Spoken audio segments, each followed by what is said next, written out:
ರಾಜ್ಯದಲ್ಲಿ ಸಿಎಂ ಸಿದ್ದರಾಮಯ್ಯನವರ ಆಡಳಿತ ಈಗ ಪೂರ್ಣಗೊಂಡಿದ್ದು ಇದೀಗ ಮುಂದಿನ ಸಿಎಂ ಡಿಕೆ ಶಿವಕುಮಾರ್ ಪಟ್ಟಾಭಿಷೇಕಕ್ಕೆ ದಿನಗಣನೆ ಪ್ರಾರಂಭ ಆಗಿದೆ. ಈ ಬೆನ್ನಲ್ಲೇ ಸಿದ್ದರಾಮಯ್ಯನವರು ಹಾಗೆ ಡಿಕೆ ಶಿವಕುಮಾರ್ ಇಬ್ಬರೂ ಕೂಡ ದೆಹಲಿಗೆ ತೆರಳಿದ್ದಾರೆ.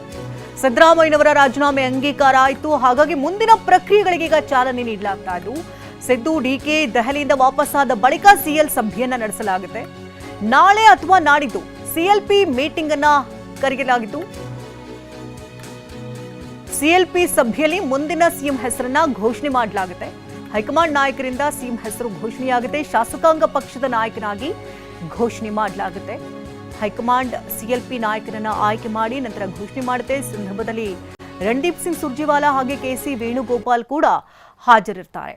ಸಿಎಲ್ಪಿ ಸಭೆ ಯಾವಾಗ ಆಗುತ್ತೆ ಎನ್ನುವಂತಹ ಕುತೂಹಲ ಇತ್ತು. ಈಗ ಸಿದ್ದರಾಮಯ್ಯನವರ ರಾಜೀನಾಮೆ ಅಂಗೀಕಾರವಾದಂತಹ ಬೆನ್ನಲ್ಲೇ ಮುಂದಿನ ಪ್ರಕ್ರಿಯೆಗಳಿಗೆ ಈಗ ಚಾಲನೆಯನ್ನು ನೀಡಲಾಗ್ತಾ ಇದ್ದು ಸಿದ್ದರಾಮಯ್ಯನವರು ಹಾಗೆ ಡಿಕೆ ಶಿವಕುಮಾರ್ ಇಬ್ಬರೂ ಕೂಡ ದೆಹಲಿ ನಾಯಕರನ್ನ ಭೇಟಿಯಾಗಿ ಸೋನಿಯಾ ಗಾಂಧಿಗೆ ಮಾತುಕತೆಯನ್ನು ನಡೆಸಿ ನಂತರದಲ್ಲಿ ಬೇರೆ ಬೇರೆ ನಾಯಕರನ್ನು ಕೂಡ ಡಿಕೆ ಶಿವಕುಮಾರ್ ಮೀಟ್ ಮಾಡ್ಕೊಂಡು ಅಲ್ಲಿಂದ ವಾಪಸ್ ರಾಜ್ಯಕ್ಕೆ ತೆರಳುತ್ತಾರೆ. ಅಲ್ಲಿಂದ ನಂತರದಲ್ಲಿ ಸಿಎಲ್ಪಿ ಮೀಟಿಂಗ್ ನಾಳೆ ಅಥವಾ ನಾಡಿದ್ದು ಅಂತ ಹೇಳಲಾಗ್ತಾ ಇದೆ.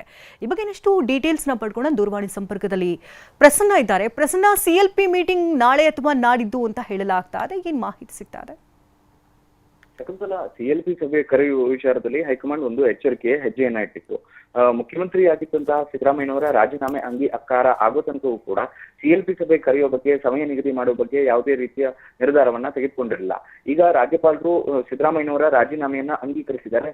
ಮುಖ್ಯಮಂತ್ರಿ ಆಗಿದ್ದಂತಹ ಸಿದ್ದರಾಮಯ್ಯನವರು ಇದೀಗ ಹಂಗಾಮಿ ಮುಖ್ಯಮಂತ್ರಿ ಅಂದ್ರೆ ಕೇರ್ ಟೇಕರ್ ಸಿಎಂ ಆಗಿ ಮುಂದುವರಿತಾರೆ. ಸಿಎಲ್ಪಿ ಸಭೆಯನ್ನ ಬಹುತೇಕ ನಾಳೆ ಅಥವಾ ನಾಡಿದ್ದು ಕರೆಯುವಂತಹ ಸಾಧ್ಯತೆಗಳು ಹೆಚ್ಚಾಗಿ ಕಂಡು ಬರ್ತಾ ಇದಾವೆ. ಇವತ್ತು ದೆಹಲಿಯಲ್ಲಿ ಸಿದ್ದರಾಮಯ್ಯನವರು ಇದ್ದಾರೆ, ಡಿಕೆ ಶಿವಕುಮಾರ್ ಅವರು ಕೂಡ ಇದ್ದಾರೆ. ಇಬ್ಬರು ನಾಯಕರು ಹೈಕಮಾಂಡ್ ನಾಯಕರನ್ನ ಭೇಟಿ ಆಗ್ತಾರೆ. ಬೆಳಗ್ಗೆ 9 ಗಂಟೆಗೆ ಸಿದ್ದರಾಮಯ್ಯನವರು ರಾಹುಲ್ ಗಾಂಧಿ ಅವರನ್ನ ಮತ್ತು ಸೋನಿಯಾ ಗಾಂಧಿ ಅವರನ್ನ ಭೇಟಿಯಾಗಿ ಅಭಿನಂದನೆಗಳನ್ನು ಸಲ್ಲಿಸಿ ಮುಂದಿನ ಕಾರ್ಯಕ್ರಮಕ್ಕೆ ತೆರಳುತ್ತಾರೆ. ಇನ್ನು ಕೂಡ ಸಿದ್ದರಾಮಯ್ಯನವರ ಬೆಂಗಳೂರು ವಾಪಸ್ ಆಗುವಂತ ಸಮಯ ಇನ್ನೂ ನಿಗದಿಯಾಗಿಲ್ಲ. ಡಿಕೆ ಶಿವಕುಮಾರ್ ಅವರ ಸಮಯ ಕೂಡ ನಿಗದಿಯಾಗಿಲ್ಲ. ಹೀಗಾಗಿ ಇಬ್ಬರು ನಾಯಕರು ಬೆಂಗಳೂರಿಗೆ ವಾಪಸ್ ಆದ ತಕ್ಷಣ ಶಾಸಕರ ಸಭೆಯನ್ನ, ಶಾಸಕಾಂಗ ಪಕ್ಷದ ಸಭೆಯನ್ನ ಕರೆದು ಅಲ್ಲಿ ಮುಂದಿನ ಮುಖ್ಯಮಂತ್ರಿ ಅಭ್ಯರ್ಥಿ ಯಾರು ಮತ್ತು ಮುಂದಿನ ಶಾಸಕಾಂಗ ಪಕ್ಷದ ನಾಯಕ ಯಾರು ಅನ್ನುವಂಥದ್ದನ್ನ ಹೈಕಮಾಂಡ್ ತಾನೇ ಘೋಷಣೆಯನ್ನ ಮಾಡ್ಲಿಕ್ಕಿದೆ.